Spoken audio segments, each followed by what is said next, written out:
स्वास्थ्य मंत्री टी.एस. सिंहदेव ने प्रदेश के गृह मंत्री ताम्रध्वज साहू के बयान पर पलटवार करते हुए कहा है कि मैं मानता हूं कि मेरे चुनाव लड़ने या नहीं लड़ने से कोई फर्क नहीं पड़ेगा, लेकिन अगर ताम्रध्वज साहू जैसे नेता किसी कारणवश चुनाव नहीं लड़ते हैं तो इससे पार्टी को बहुत फर्क पड़ेगा।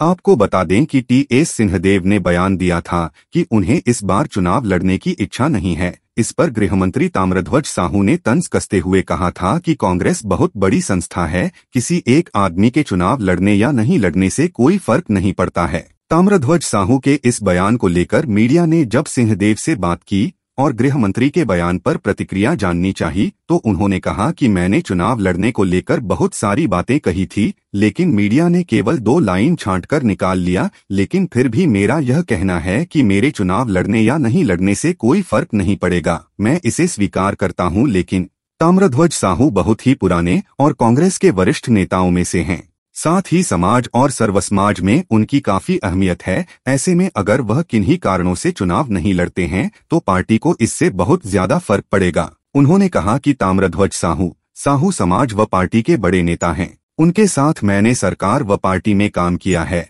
लेकिन मान लीजिए अगर ताम्रध्वज साहू चुनाव नहीं लड़ते हैं तो वहां भी 10 से 20 लोग चुनाव लड़ने के लिए तैयार हो जाएंगे। वे साहू समाज के अध्यक्ष रह चुके हैं, व्यापक समाज में उनकी मान्यता है। वे चुनाव नहीं लड़ते हैं तो 20 चुनाव लड़ने वाले मिल जाएंगे, लेकिन उनके नहीं लड़ने से फर्क कैसे नहीं पड़ेगा। मैं स्वीकार करता हूं मेरे रहने नहीं रहने से कोई फर्क नहीं पड़ेगा, लेकिन ताम्रध्वज साहू या कोई भी जिनकी स्वीकार्यता पूरे समाज में है, उनके नहीं लड़ने से फर्क तो पड़ेगा।